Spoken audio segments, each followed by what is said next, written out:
it looked really cold, and you were kind of struggling with the temperature, right? And I believe you ran this. Was it in August? Right, August. You ran was the time frame, or no? It was always beginning of September, within the first week of September, always. Yeah. And it was cold. Yeah, it was about freezing at night. Yeah. Yeah, those big granite basins. I don't know if I've ever been more cold myself than being in some of those big granite basins with lots of water, right? Yeah. And they're just it's like a refrigerator in there. I swear, they just get. And then there's wind. There's always wind. And was that a factor in every like? Did you get better at dealing with the cold as it went on, like in different attempts? Yeah, I got lucky the third time. I didn't know how to deal with it. The second time I did it, I had a cough. I had a very painful illness because of the cold at night. So I was coughing a lot. And the third time, by chance or maybe by preparation, I don't know. I didn't have any problem. But I think the cold actually helped me in the night to keep moving. Because if it was really warm and nice, and maybe I would have laid on the floor and just sleep, But that was not possible at this temperature. I had no choice to keep moving. So, like, I was also surprised. Makes sense now as I was kind of looking at it, but when I very first opened that video, you only had a small day pack, essentially, is what most people would call it, like a running vest style pack, right? So maybe 10 liters of capacity or so. But you don't have any kind of sleeping equipment, so when you go to take a nap, you're just laying right on the dirt, right?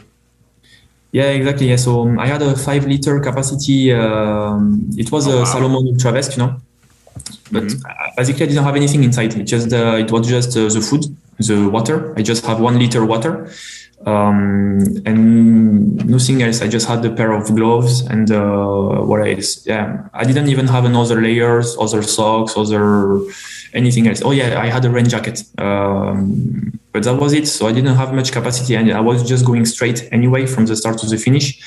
So it was just about food, and for food, I had also some belts around me to put the food inside. So yeah, I didn't need to carry much more.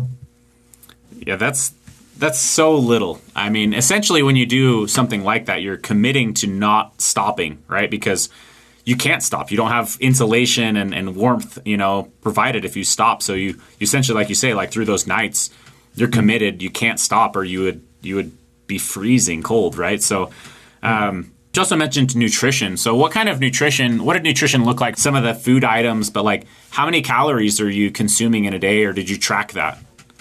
Yeah, it was 5,000 calories per day. It was 15,000 calories, I remember, for the full trip. And actually, I think I ate most of it. I think I ate about 13 to 14,000 calories.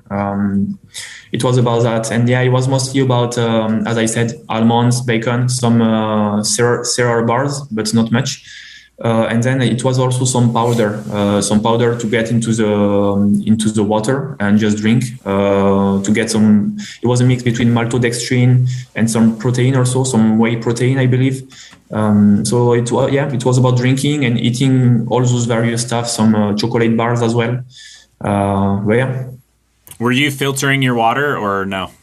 No, I didn't have any issue with this, so it was good. I never got sick. Yeah. I interviewed Josh Perry, and he's set an FKT as well, or a few of them. Yeah.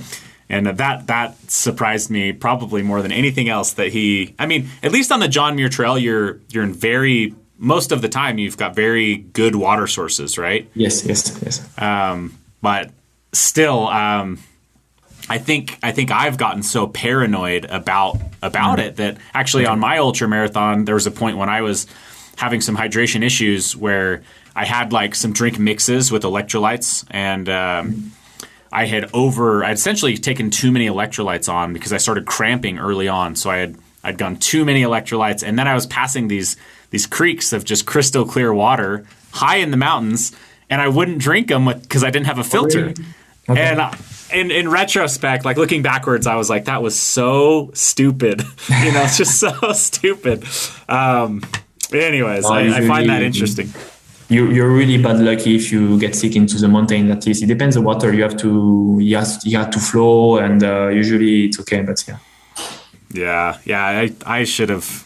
Yeah, I think going back to that point though of like sitting here in this chair, that's a very easy decision for me to say, why didn't I drink the water? What was I thinking? But when you're in that exhausted state and maybe you haven't thought about that before, your logic isn't the same, right?